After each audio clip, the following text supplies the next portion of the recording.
Donc,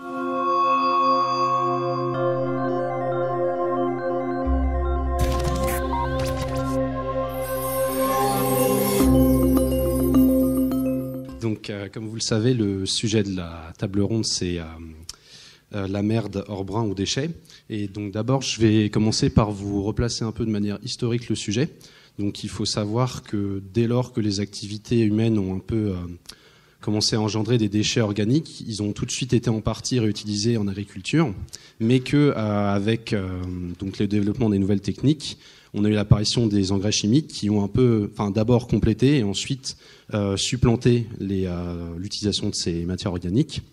Le problème, c'est que avec l'augmentation de la population mondiale, l'intensification et la diversification des activités humaines, on a eu une forte augmentation des volumes produits et aussi une diversification des types de déchets.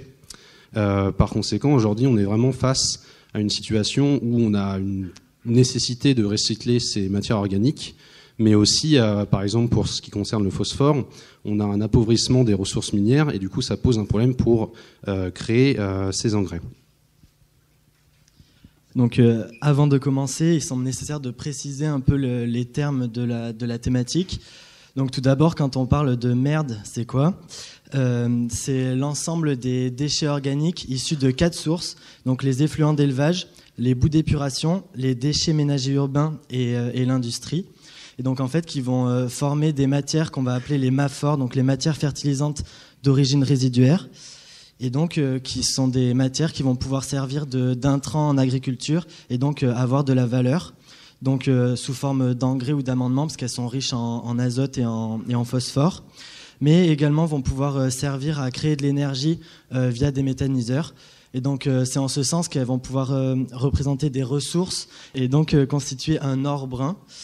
Et sinon, quand on parle de déchets, c'est parce que parallèlement à tout ça, elles vont présenter des risques environnementaux et sanitaires. Et donc, à ce sens, on pourrait dire donc, que ce sont simplement des déchets.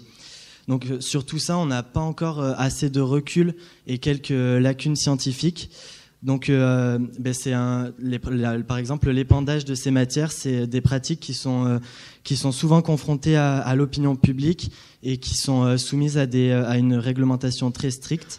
Et du coup, aujourd'hui, la question va être de savoir s'il est possible et pertinent de mobiliser et valoriser sur le plan agronomique ces produits et donc évaluer tout ça en prenant en compte les dimensions techniques, environnementales, sociales et économiques.